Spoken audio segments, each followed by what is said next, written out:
Ada sebuah peristiwa yang dilupakan masyarakat Indonesia seputar peristiwa reformasi 98 khususnya di Yogyakarta.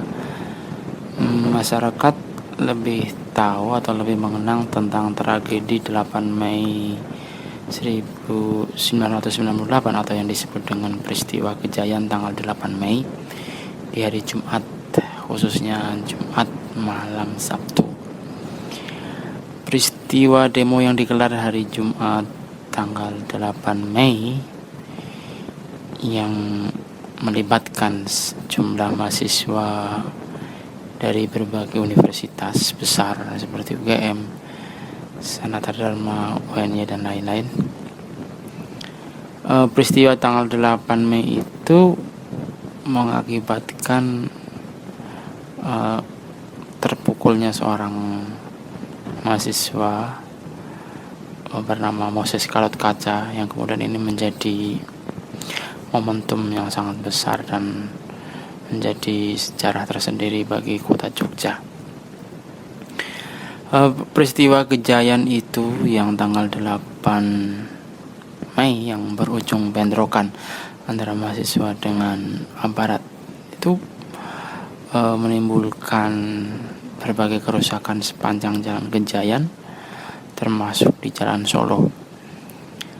Malam harinya memang mencekam sekali ya. Tanggal malam Sabtu itu sangat mencekam, bahkan sisa-sisa gas air mata masih sangat terasa di pagi harinya, yaitu Sabtu tanggal 9 Mei. Nah, ternyata di tanggal 9 Mei itu ada sebuah peristiwa yang tidak disangka-sangka dan tidak dinyana-nyana.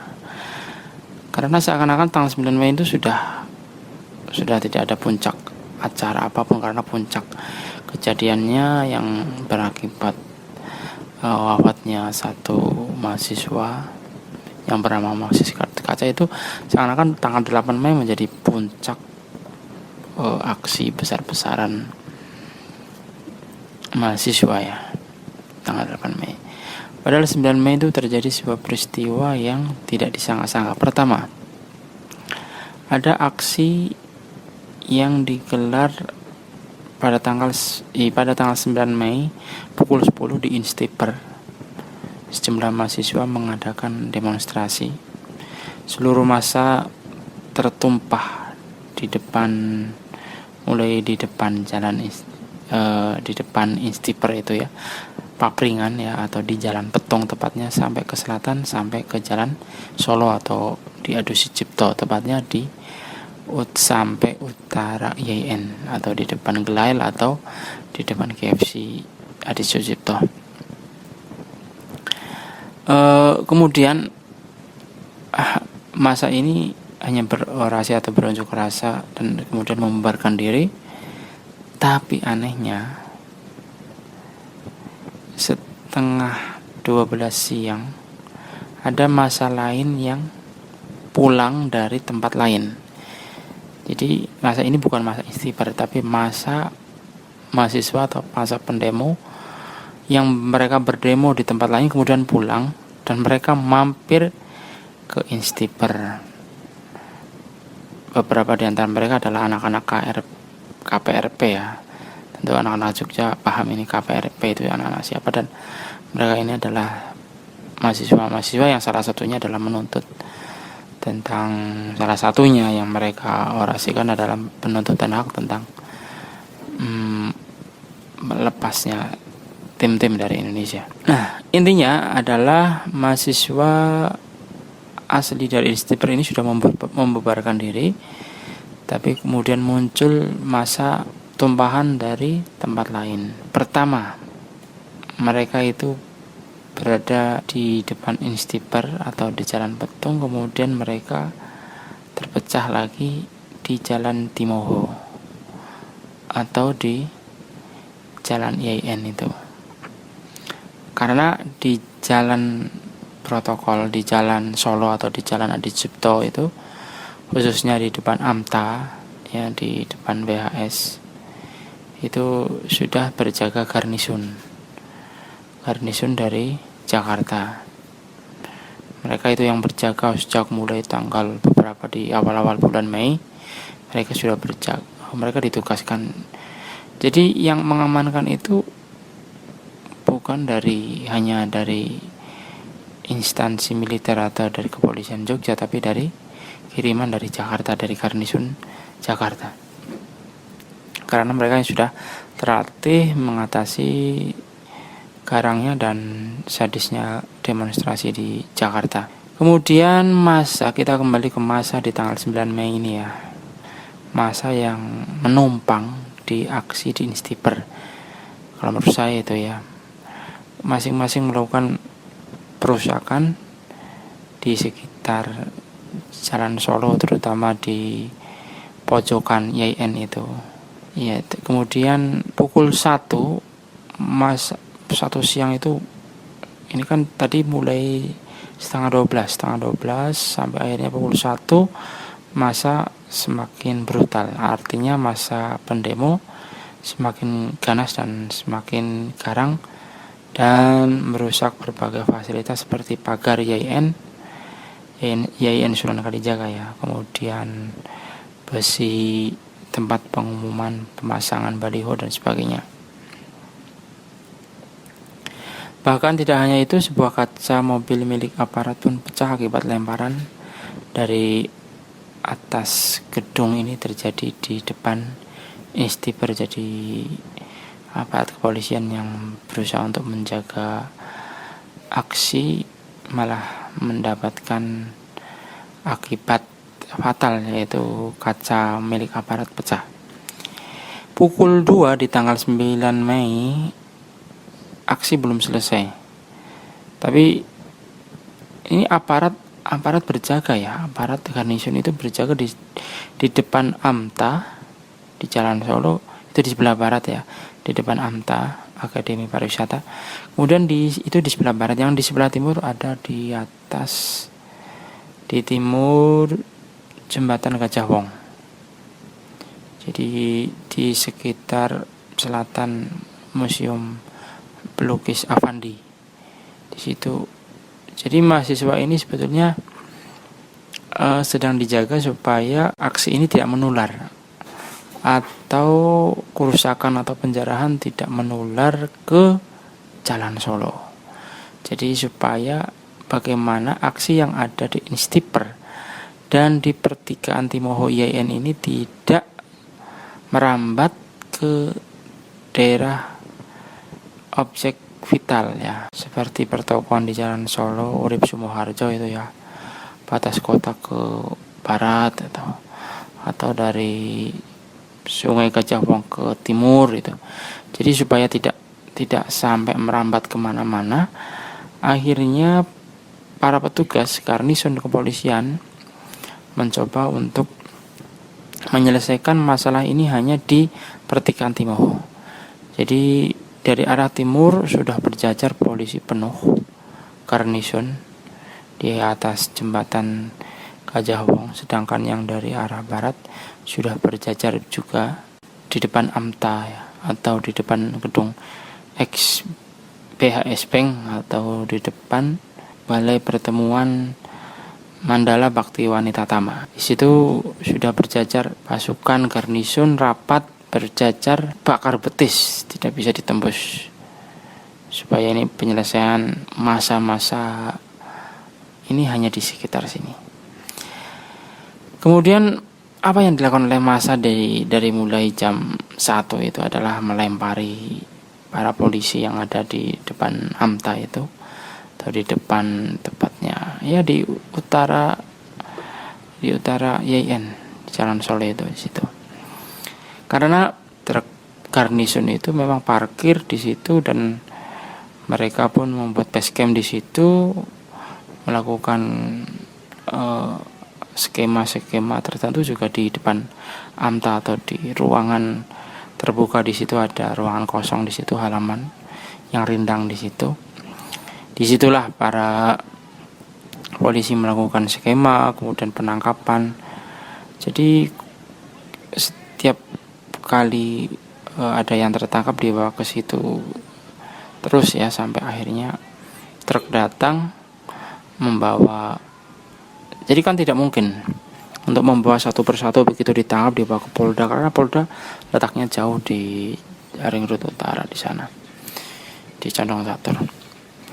Jadi nunggu mahasiswa yang ditangkap atau peserta demo yang ditangkap itu banyak, baru nanti diangkut dengan truk ya, truk garnisun untuk dibawa ke Polda untuk diintegrasi dan sebagainya. Nah, di saat yang bersamaan di tanggal 9 Mei 1998 itu sebetulnya YIN tidak memiliki agenda untuk demo. Jadi kegiatan mahasiswa ya seperti biasa, kemudian koperasi mahasiswa ya berjalan seperti biasa. Karena nanti ada salah satu yang tertangkap itu yang dipukuli dan menjadi korban salah tangkap, itu ada yang merupakan orang Kopma yang terjebak di kafetaria. Kemudian ya anak YIN juga, YIN Sunan Kalijaga, kemudian ditangkap. Nah, korban lainnya yang paling banyak, jadi dari sekitar di YIN ini itu sekitar 23 orang dan kebanyakan dari mereka adalah anak-anak mahasiswa yang akan mengikuti workshop teater. Jadi ini sudah menjadi rencana sejak lama bahwa di tanggal 9 Mei akan mengadakan workshop teater dari teater YIN yang bernama Teater SK. Jadi intinya Teater SK mengadakan rekrutmen workshop teater ya untuk peserta ekstra teater. Bagi anak-anak yang baru mendaftar ini kan harus ada ospek ya, ospek teater atau yang disebut dengan workshop teater yang akan dilakukan di Sewon ya, Sewon Bantul di tanggal 9 Mei dengan menaiki bis milik YIN. Jadi ini sudah ada suratnya, surat peminjaman kendaraan sudah ada, surat permohonan kepanitiaan sudah ada semuanya, dan semuanya berkumpul di base camp Teater SK yang terletak di auditorium. Jadi auditorium itu seperti gedung serbaguna yang digunakan untuk tenis atau badminton di situ ya, badminton. Dan saat itu di tanggal 9 Mei para pejabat rektorat juga sedang bermain badminton atau tenis kalau tidak salah di situ. Kalau tidak salah Polrek 3 kalau tidak salah ikut. Ternyata bis yang dipesan oleh panitia workshop teater SK itu dari arah timur mau memasuki jalan Timoho ya, dari arah timur ke barat, kemudian mau masuk ke selatan tidak bisa karena isinya bongkahan batu semua, bongkahan batu. Dan dengan pertimbangan bahwa ini bahaya sekali, bis itu sudah terlihat, bis YIN berwarna putih yang mau mengangkut anak-anak peserta workshop teater SK itu sudah terlihat di pertigaan. Tapi balik lagi ke timur, dan terdengar bahwasannya bis ini diklaim oleh sejumlah peserta demo adalah sebagai jebakan Batman. Jadi seakan-akan di belakang bis itu nanti akan ke selatan, tapi di belakang bis itu isinya aparat semua. Jadi belum sampai ke selatan, baru di pertigaan itu bus itu sudah menghadapi pelemparan, dan karena berpikir bahaya, bus ini dilarang untuk ke selatan dan akhirnya kembali lagi ke timur. Jadi intinya bis ini gagal memasuki ruangan kawasan kampus YIN untuk membawa peserta workshop. Intinya gagal. Kemudian pukul 3:05 ya, jadi pengejaran sebetulnya begini, beberapa mahasiswa itu mengklaim atau merasakan bahwa yang namanya kampus itu wilayah hukum, jadi tidak mungkin aparat itu akan mengejar masuk ke dalam kampus. Jadi kegiatan di kampus itu berjalan normal-normal saja dan tidak ada yang merasa takut atau gimana gitu ya. Cuma sayangnya ya memang seperti ini, kalau memang harus terluka dan salah sasaran ya mau gimana lagi, memang sudah takdirnya seperti itu. Jadi pukul 3:05 pengajaran kedua memasuki IAIN yang dilakukan oleh aparat garnison dan memasuki seluruhnya, termasuk ke masjid, kemudian ke kopma, kemudian ke auditorium yang sedang ada. Nah, sayangnya begitu masuk ke auditorium, kemudian menyisir semua tempat, termasuk auditorium ini gandeng jadi satu dengan markas atau base campnya anak teater SK ya. Akhirnya aparat yang menyusuri auditorium itu menemukan sejumlah 23 orang gondrong-gondrong ya kan. Nah, sebagai mereka membawa tas dan berisikan alat-alat untuk kebersihan, ya ada yang membawa pacul, parang atau apa. Nah, ini yang menjadi fitnah ya. Menjadi fitnah ya, karena ini kan mau workshop ya, di sana mau bersih-bersih kayak, atau mau bikin tenda kayak, atau mau kemah kayak di Sewon Bantul ya kan. Kemudian mahasiswa ini dipukul semua ya. Mahasiswa anak-anak SK ini dipukul semua tanpa terkecuali apakah mereka melakukan pelemparan atau tidak. Mereka tidak melakukan pelemparan, mereka sebetulnya sedang mendekam di dalam base camp dan menunggu bis ya kan. Ya, bisa dilihat yang melempar itu siapa, itu ada di dalam video, itu ada yang melakukan pelemparan dan meneriakan kalimat-kalimat yang kurang baik, itu ada di situ di dalam. Dan kebetulan Associated Press ini dilalah itu ya, merekam kejadian tanggal 9 Mei 1998 yang sangat tepat berada di IAIN yang saat itu. Cuma memang tidak menyoting anak-anak teater SK yang sedang dipukulin itu ya. Mereka dipukulin satu persatu, luar biasa. Dari dalam audit sudah dari dalam base camp ya, karena base campnya ini kandang jadi satu dengan auditorium ya. Dari dalam base camp IAIN ini sudah dipukulin, ditendang wajahnya, diacar ya, istilahnya diacar ya. Pakai helm, pakai pentungan, luar biasa, benda-benda tumpul semua mendarat semua di wajah, di kepala, di perut. Ini sejak mulai diseret ya, sudah duduk dihajar, suruh berdiri dihajar. Pokoknya sudah dihajar semua. Ini terus menerus sampai di Jalan Timoho. Jadi dari mulai base camp ini kan di sebelah timur Jalan Timoho ya, dari situ dari base camp melewati halaman sampai Jalan Timoho itu disikat habis ya. Dan terdengar pula sayup-sayup teriakan Allahu Akbar dari dalam masjid. Itu sekitar jam 3 sampai jam 4. Kemudian semuanya dimasukkan ke dalam truk ya,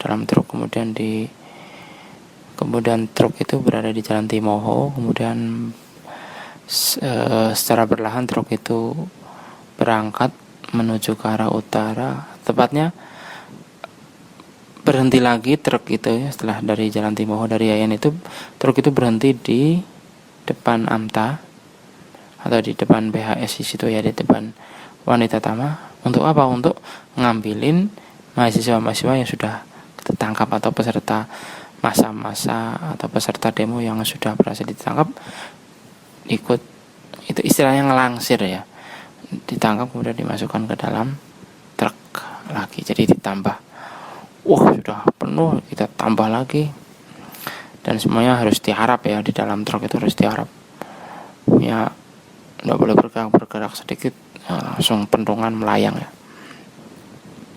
Oke, beberapa peserta atau beberapa anggota teater yang sudah sepuh yang terkena pukulan pun beberapa harus ada yang dirawat di rumah sakit DKT ya, rumah sakit militer. Jadi sebagian ada yang mampir di rumah sakit. Karena mengingat memang ada kasus tadi malam Moses Gatot-Kaca itu mati akibat wafat akibat pukulan benda tajam dan darah yang terus-terusan mengalir gitu kan. Akhirnya memang beberapa orang yang di tanggal 9 Mei khususnya dari anggota teater SK yang salah sasaran dari Polda ini, dari Garnison ini dibawa ke DKT. Setelah dari DKT kemudian kita dibawa yang lainnya yang tidak perlu perawatan, walaupun bocor-bocor semua ya, bersimbah darah semua, dibawa ke Polda. Jam 4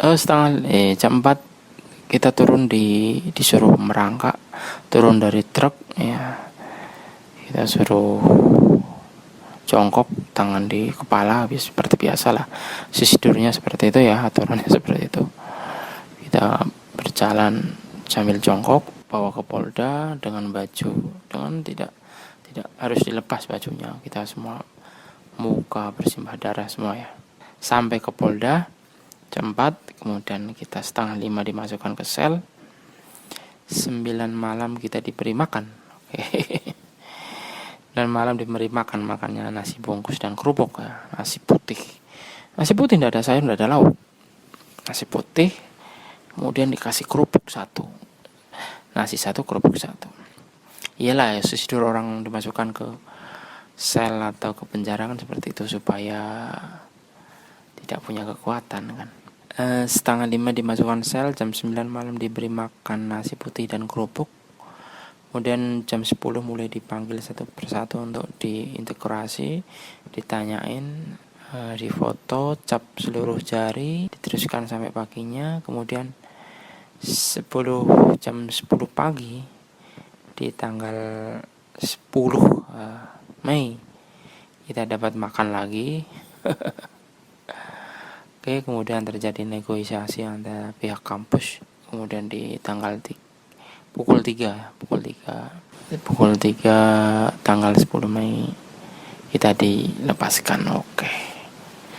Jadi intinya di tanggal 9 Mei ini ada sebuah peristiwa yang dilupakan banyak orang, yaitu bagaimana anak-anak teater SK ini menjadi salah sasaran, bahkan menjadi target empuk para garnison yang sudah tidak tidur dari sekitar tanggal 2 Mei ya. Dari mulai tanggal 2 Mei ribut terus dengan para demonstran. Mereka capek, mereka meninggalkan suami, mereka meninggalkan istri dan anak keluarga hanya untuk ngurusi para pendemo. Bayangkan, di tanggal 8 mereka sudah capek, sampai malam dilanjutkan, siangnya ketemu aksi ya. Aksi yang dicurigai sebagai aksi balas dendam.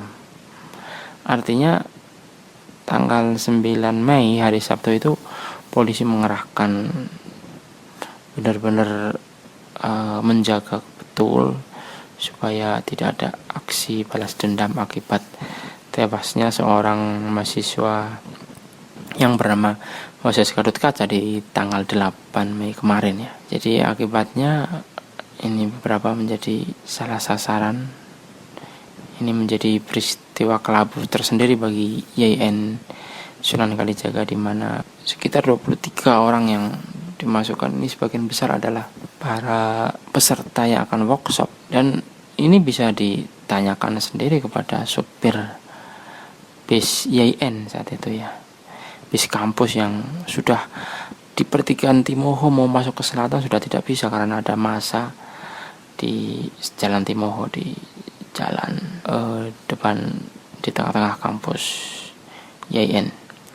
Jadi sudah mau masuk dan mau mengangkut peserta, dan peserta teater pun sudah mulai senang karena memang bis sudah mau datang, malah bisnya kembali karena emang tidak ingin terkena sasaran dari batu-batu yang berterbangan menuju ke aparat ya. Nanti malah bisa-bisa BIS-YIN ini menjadi salah sasaran. Akhirnya BIS-YIN ini kembali ke timur. Dan walaupun ini tidak ada rekaman video, tapi ini sebagian dari kejadian ini sempat terpublikasikan dan sempat terdokumentasikan oleh AP, Associated Press, dan saya ucapkan terima kasih sekali. Dan anak-anak YIN angkatan 98, 97, 96 ya, bisa melihat ini karena ini memang bisa ditonton bebas. Dan pada kesempatan kali ini kami haturkan kembali kepada para pemirsa semua. Inilah kejadian tanggal 9 Mei 98 di depan kampus YIN Sunan Kalijaga Yogyakarta, tepatnya di pertigaan Timoho. Beberapa lokasi perlu saya terangkan di sini. Di situ ada di sekitar pertigaan Timoho Jalan Solo, itu ada lokasi namanya Gardu Pos Polisi.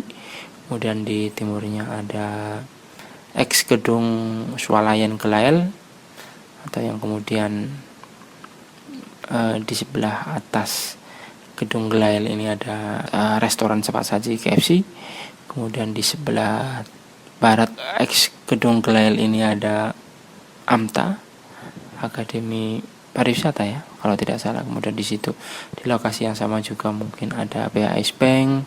Kemudian di baratnya ada perpustakaan Bung Hatta. Kemudian di seberang jalan Bung Hatta, perpustakaan Bung Hatta, ada gedung Balai Pertemuan Mandala Bakti Wanita Tama. Kemudian persis di sebelah timur Wanita Tama adalah gedung kompleks kampus YIN Sunan Kalijaga saat itu ya, masih YIN karena menjadi UIN itu sekitar tahun 2002 atau 2003 baru resmi menjadi UIN, Universitas Islam Negeri.